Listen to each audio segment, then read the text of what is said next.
नमस्कार दोस्तों, GK stocks में स्वागत है। आज का अपना टॉपिक है आरपीएफ भर्ती में बार बार पूछे जाने वाले इम्पोर्टेंट जीके क्वेश्चंस।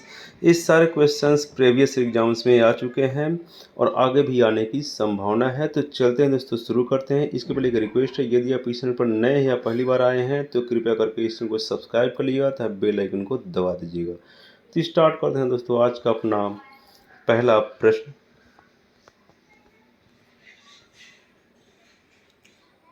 आज का अपना पहला प्रश्न है, पेंडुलम को चांद पर ले जाने पर उसकी समय अवधि में क्या परिवर्तन होगा? इसका आंसर है, यदि हम पेंडुलम को चांद पर ले जाते हैं तो उसकी समय अवधि बढ़ जाएगी। यह बहुत ही इंपॉर्टेंट क्वेश्चन है। अब इससे रिलेटेड कुछ इंपॉर्टेंट एग्जाम पॉइंट्स देखते हैं।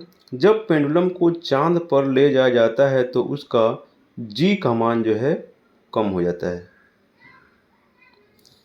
इसलिए पृथ्वी की तुलना में समय अवधि बढ़ जाती है। यदि एक पेंडुलम घड़ी को भूमध्य रेखा से ध्रुवों की ओर लेके जाया जाता है, भूमध्य रेखा से यदि ध्रुवों की ओर हम लेके जाएंगे तो भी समय अवधि बढ़ जाएगी, क्योंकि वहां पर भी ध्रुव पर भी जी का मान कम होता है। अगला प्रश्न है, मरकरी और सोडियम स्ट्रीट लैंप किसके कारण रोशनी देते हैं? इंपॉर्टेंट क्वेश्चन है ये भी। इसका आंसर है, परमाणु उत्सर्जन के कारण मरकरी और सोडियम स्ट्रीट लैंप रोशनी देते हैं। अब इस रिलेटेड इंपॉर्टेंट एग्जाम पॉइंट देखते हैं। सोडियम वाष्प लैंप और पारा वाष्प लैंप प्रकाश इलेक्ट्रॉन उत्सर्जन के कारण रोशनी देते हैं। अगला प्रश्न है, प्रोटीन की फैक्ट्री किसे कहते हैं या प्रोटीन फैक्ट्री किसे कहा जाता है? इसका आंसर है, राइबोसोम को प्रोटीन की फैक्ट्री कहा जाता है। इंपॉर्टेंट एग्जाम पॉइंट्स इसके। राइबोसोम को प्रोटीन की फैक्ट्री कहा जाता है क्योंकि प्रोटीन का संश्लेषण ये करते हैं। राइबोसोम अमीनो अम्ल को एक प्रोटीन में इकट्ठा करता है। अगला प्रश्न है, आत्महत्या की थैली किसे कहते हैं? इसका आंसर है, लाइसोसोम।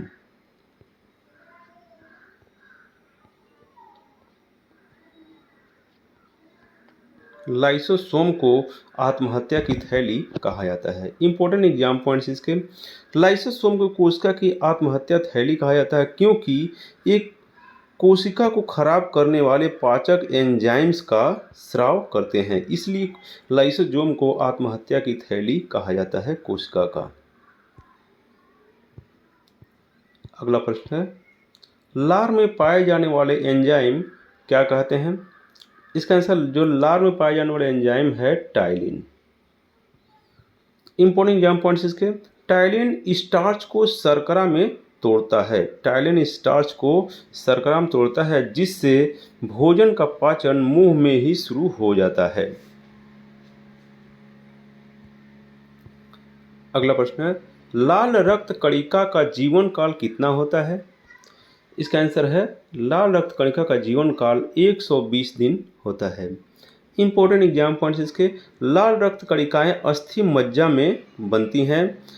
लाल रक्त कणिका, जिसको आरबीसी बोलते हैं, आरबीसी में केंद्रक नहीं होता है। लाल रक्त कणिका आरबीसी को एरिथ्रोसाइट्स भी कहते हैं और आरबीसी की खोज एंटोनी वान लीवेनहॉक ने किया था।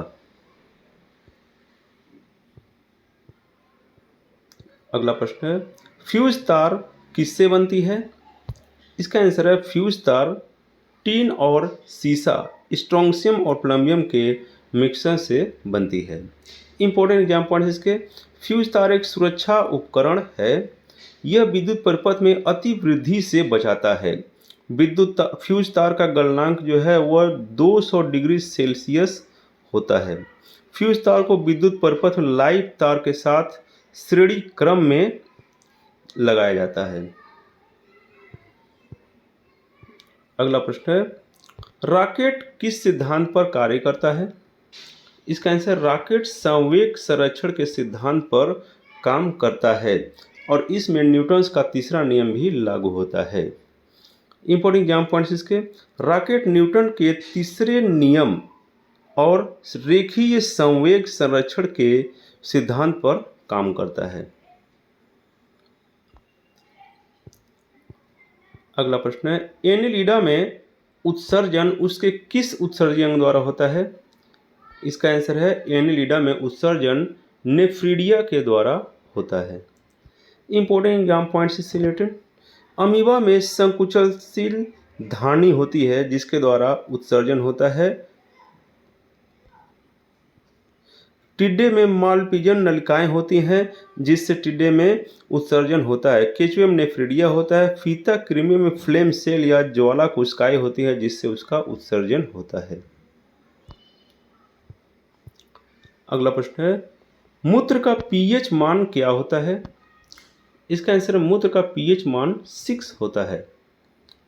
इंपॉर्टेंट एग्जाम पॉइंट्स, रक्त का सामान्य पीएच मान 7.35 से 7.45 तक का होता है। आंसुओं का पीएच मान 6.5 से 7.6 होता है। अगला प्रश्न है, बहिस्रावी एवं अंतःस्रावी दोनों प्रकार किस ग्रंथि में पाए जाते हैं? इसका आंसर है अग्नाशय। अग्नाशय में बहिस्राव और अंतःस्राव दोनों प्रकार की अवस्थाएं पाई जाती हैं जिसके कारण अग्नाशय को मिक्स ग्लैंड भी कहा जाता है। इंपॉर्टेंट एग्जाम पॉइंट्स हैं, बहिस्रावी इसको क्यों कहते हैं? क्योंकि अग्नाशय पेट के एसिड को बेअसर करने वाले पदार्थ और पाचन एंजाइम का स्राव करता है, इसलिए इसको बहिस्रावी कहते हैं। और अंतःस्रावी इसलिए कहते हैं क्योंकि ये अग्नाशय इंसुलिन और ग्लूकागॉन जैसे हार्मोन स्रावित करता है, इसलिए इसे अंतःस्रावी कहते हैं। बहिस्रावी और अंतःस्रावी ग्रंथि के रूप में इसको यूज लेने के कारण इसको मिक्स ग्लैंड कहा जाता है। अगला प्रश्न है, पीयूष ग्रंथि या पिट्यूटरी ग्रंथि को किस अन्य नाम से जाना जाता है? इसका आंसर मास्टर ग्रंथि। पीयूष ग्रंथि या पिट्यूटरी ग्रंथि को मास्टर ग्रंथि भी कहते हैं।